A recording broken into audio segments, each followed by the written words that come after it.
ആലഞ്ചേരി പിതാവ് ഇവിടെ താമസിക്കുന്നത് ഇപ്പോഴും മൗണ്ടിൽ തന്നെ, മ്യൂസിയത്തിൽ മാത്രമുള്ളൂ.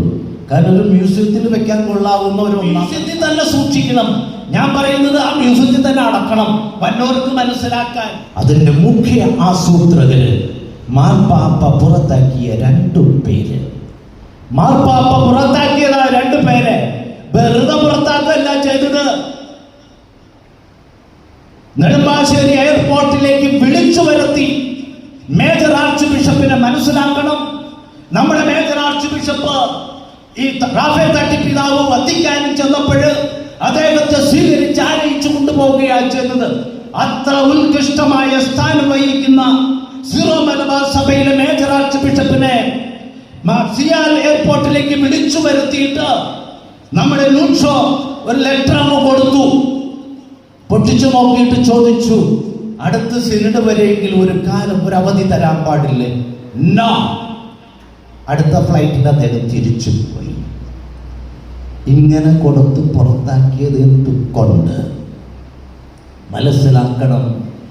നമ്മളിപ്പോ കേട്ടതുപോലെ ഈ കളികളുടെ തമ്പുരാക്കന്മാരെ കർത്താവ് ഒരുപാട് വെച്ചു ഉറപ്പിക്കില്ല. ആലഞ്ചേരി പിതാവ് ഇവിടെ താമസിക്കുന്നത് ഇപ്പോഴും മൗണ്ടിൽ തന്നെ, മ്യൂസിയത്തിൽ മാത്രമുള്ളൂ.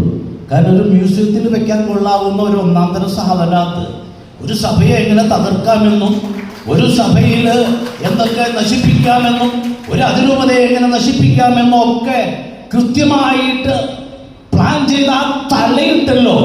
അത് മ്യൂസിയത്തിൽ തന്നെ സൂക്ഷിക്കണം. ഞാൻ പറയുന്നത് ആ മ്യൂസിയത്തിൽ തന്നെ അടക്കണം, വന്നവർക്ക് മനസ്സിലാക്കാൻ. എന്തിനാണെന്നറിയാമോ? ഇവിടെ ഒരു മനുഷ്യൻ കിടക്കുന്നുണ്ട്.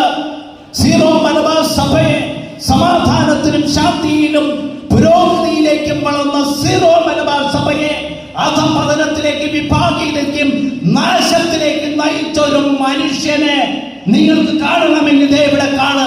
ആ ജീവിതം ഒന്നും സഭയ്ക്ക് കൊടുത്തില്ലെന്ന് മാത്രമല്ല, ആ ജീവിതം കൊണ്ട് സഭ നാശത്തിന്റെ പടുകുഴിയിലേക്ക് വീണുകൊണ്ടിരിക്കുന്നു എന്നവിടെ എഴുതി വെക്കണം.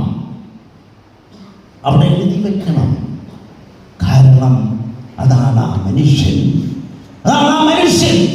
അതുകൊണ്ട് തന്നെ നമ്മൾ മനസ്സിലാക്കേണ്ടത് ഈ വഴികളിൽ നിന്ന് വന്ന ഈ വഴികളിൽ നമ്മുടെ അതിരൂപതയുടെ അടിപേര് മാന്താനുള്ള തന്ത്രങ്ങൾ മെനഞ്ഞ മനുഷ്യരുണ്ടല്ലോ, അവരെനിയും കാത്തിരിക്കുന്നത് നമ്മുടെ തകർച്ചയാണ്.